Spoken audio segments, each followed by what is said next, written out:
Hi guys, welcome to my YouTube channel. तो आज हम देखने वाले हैं मेकअप ट्यूटोरियल। हमारे गणपति जी आ रहे हैं सैटरडे को, तो उनका स्वागत करने के लिए मैं कुछ टिप्स बताने वाली हूँ। ब्यूटी टिप्स, कैसे रेडी होना है। तो ज़रूरी नहीं है कि हम सब मेकअप करें, या फिर it depends on our mood. जिसकी उसकी चॉइस है, किसे करना है किसे नहीं करना है। मेकअप जस्ट फॉर फन के लिए कर रहा है, बाकी कुछ नहीं।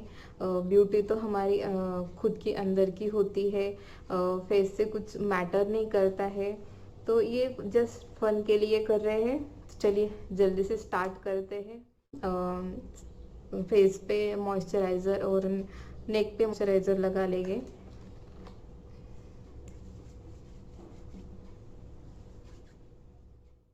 मॉइस्चराइज़र ज़रूरी है कि हम अगर हमारी स्किन ड्राई है तो फिर मॉइस्चराइज़र बहुत इम्पोर्टेंट है लगाना। क्योंकि अगर हम मॉइस्चराइज़र लगाएंगे नहीं तो ऐसे लगेगा कि फाउंडेशन के पैचेस दिख जाएंगे। मतलब नेचुरल नहीं लगेगा हमें मेकअप हम पर। तो नेचुरल लगने के लिए थोड़ा सा मॉइस्चराइज़र लगाना ज़रूरी है। तो फेस के साथ साथ हमें लिप्स को भी मॉइस्चराइज करना है, तो थोड़ा सा लिप बाम लगा लेंगे। मॉइस्चराइज़र लगाने के बाद हम थोड़ा प्राइमर लगाएंगे। तो प्राइमर ज़रूरी है। अगर हम डायरेक्टली फाउंडेशन लगाते हैं तो वो हमारे पोर्स में चला जाता है, पोर्स ब्लॉक हो जाते हैं। तो प्राइमर पोर्स ब्लॉक होने से थोड़ा कम करता है।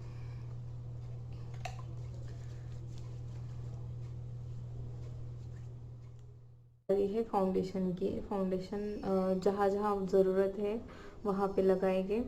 तो मुझे ज़्यादा पिंपल्स के मार्क्स है, पिगमेंटेशन है, तो थोड़ा मैं ज़्यादा यूज़ करूँगी। जो आपके स्किन टोन पे सूट होगा वही फाउंडेशन यूज़ कीजिए।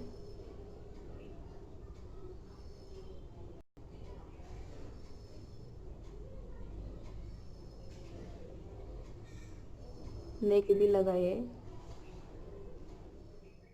मैंने स्पॉन्ज ले लिया है। अभी मैं उसे डैब डैब करके अच्छे से लगा लेती हूँ।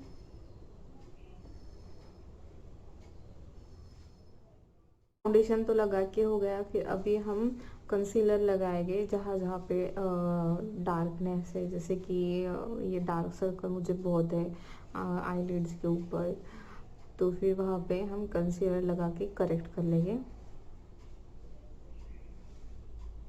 मुझे ज़्यादातर हाथ से ही लगाना पसंद है।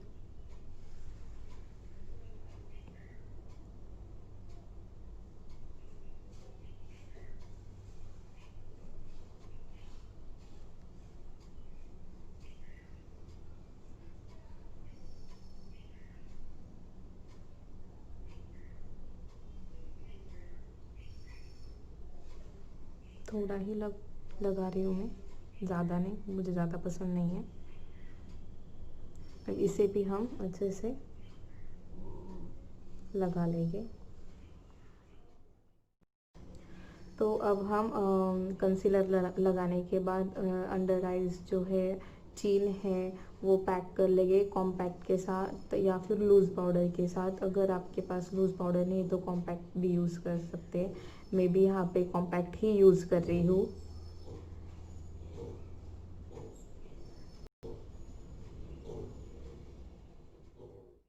अब हम आई शेडोज़ लगाएंगे।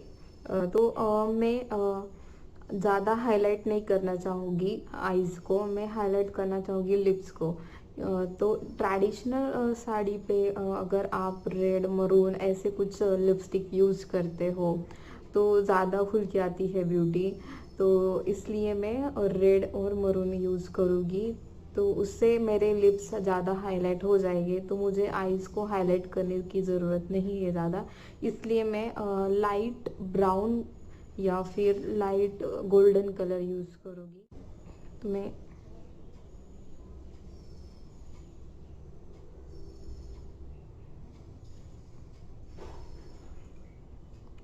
आप देख सकते हो कंसील करने के बाद, फाउंडेशन लगाने के बाद मुझे ज़्यादा कुछ मेहनत नहीं करनी पड़ रही है आई शेडोज़ लगाने में।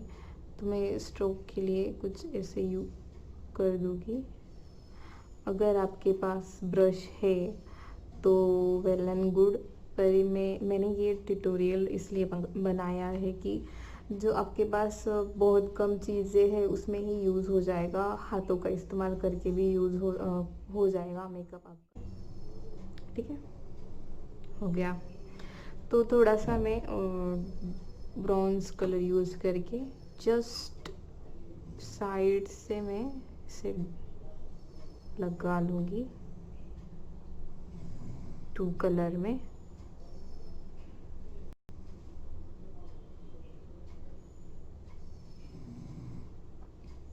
सी, वाओ। अब हम काजल लगा लेंगे।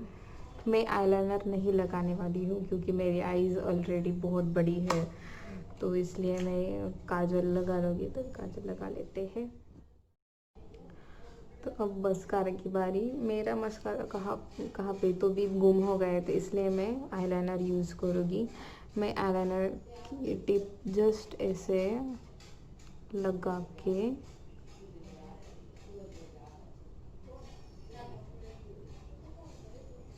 मेरी आईलैशेस बहुत बड़ी, तो मस्कारा बहुत सूट करता है।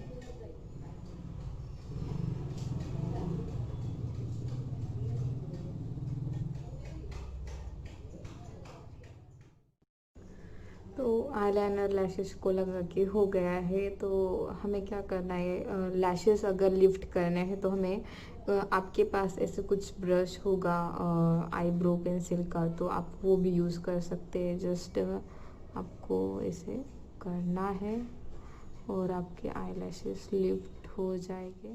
उसके बाद बारी रहती है कॉन्टूर की। तो मैं ब्राउन शेड यूज़ करके कॉन्टूर करूँगी।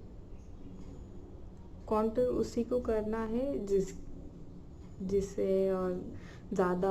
जिसका ज़्यादा बड़ा फेस है, उसी को यूज़ करना है। Just use your finger lightly and see. जिसका पतला फेस है उसने बिल्कुल भी यूज़ नहीं करना है कॉन्टूरिंग, तो बहुत अजीब दिखेगा, बहुत ज़्यादा पतला दिखेगा। और जिसकी डबल चिन है वो भी यूज़ कर सकते हैं कॉन्टूर। ठीक है, हो गया। थोड़ा सा नोज़ के पास,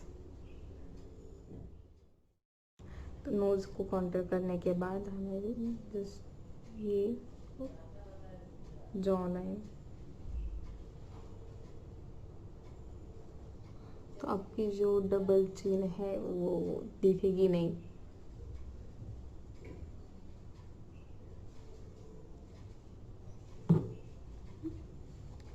परफेक्ट। अब लगाना है ब्लश, तो मैं लगाऊंगी पिंक कलर का blush. Just use your finger very lightly.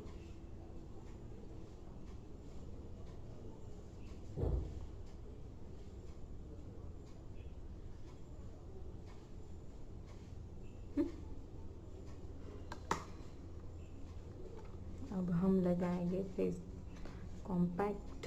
सब जो एक्सेस है वो भी निकल जाएगा। अगर ब्रश है तो ब्रश से लगाइए,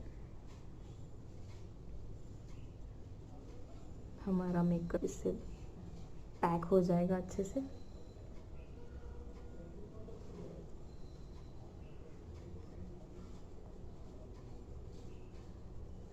अगर आपके पास ड्राई स्पॉन्ज है तो उससे भी लगा सकते हो, ब्रश से तो ब्रश से लगा सकते हैं। इससे क्या होता है कि मेकअप पैक हो जाएगा अच्छे से। हमें नेक को भी लगाना है।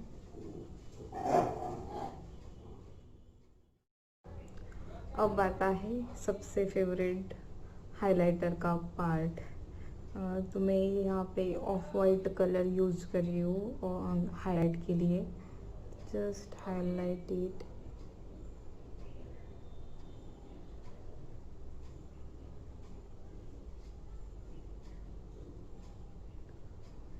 Knows,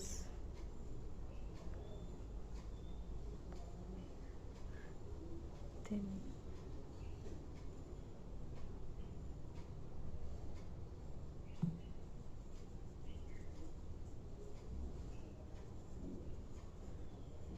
okay.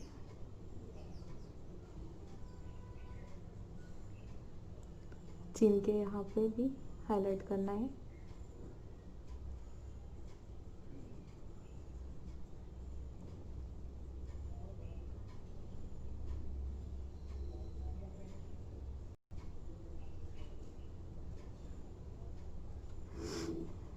उसी से हाईलाइट हो गया है। अब पार्ट आता है लिपस्टिक का। आखिर में लिपस्टिक का पार्ट। तो मैं यहाँ पे हॉट चिली शेड यूज़ कर रही हूँ, जो कि अच्छा लगता है ट्रेडिशनल वियर पे। तो लगाते हैं लिपस्टिक।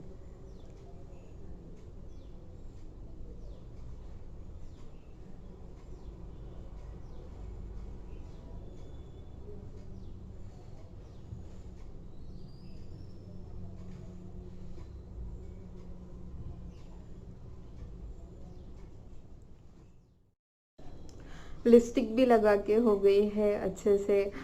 मेकअप भी रेडी हो गया। बस मैंने मेरी आईब्रोज जो है वो हाईलाइट नहीं की है, क्योंकि मेरी आईब्रोज पहले से ही बहुत डार्क है, तो मुझे कुछ ज़रूरत नहीं लगी।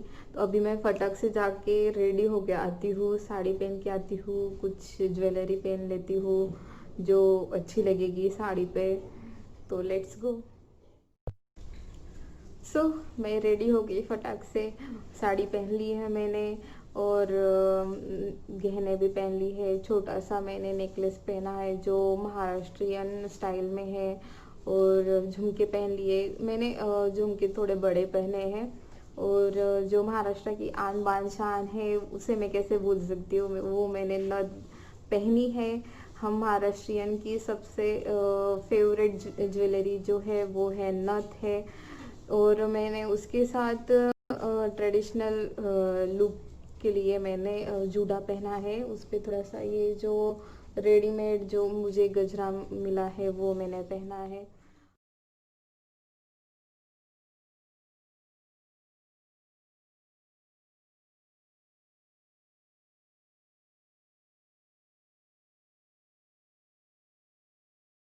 और हाँ, रेडी है। रेडी हो जाइए आप भी। गणपति बापा के वेलकम के लिए तैयारियाँ जोरों से शुरू होगी, वो तो पता है मुझे। और आप भी तैयार होइए, और मुझे बताइए कि आपको मेरा वीडियो कैसे लगा, कमेंट सेक्शन में ज़रूर बताइएगा। और आपको मेरी वीडियो अगर अच्छी लगी होगी तो लाइक कीजिए, और अच्छी नहीं लगी होगी तो डिसलाइक कीजिए। और एक गुजारिश है कि आप घर पे ही बैठिए, घर पे ही आपके बापा का वेलकम कीजिए। बापा की जो 10 दिन है वो एंजॉय कीजिए। बाहर मत जाइए, क्योंकि अगर आप बाहर जाते हो तो भीड़ बढ़ जाती है, और कोरोना का रिस्क वैसे भी बहुत है अभी भी। तो और कोरोना को बढ़ने से रोकिए, घर पे ही रहिए। और प्रार्थना कीजिए कि जैसे हर साल हम बाहर जाके गणपति के आगमन की जैसे जोरों शोरों से तैयारियां करते हैं, धूम करते हैं, वैसे ही अगले साल करें। इस साल तो नहीं कर पाएंगे कोरोना की वजह से, पर हाँ, प्रार्थना कीजिए कि हम अगले साल कर सकेंगे।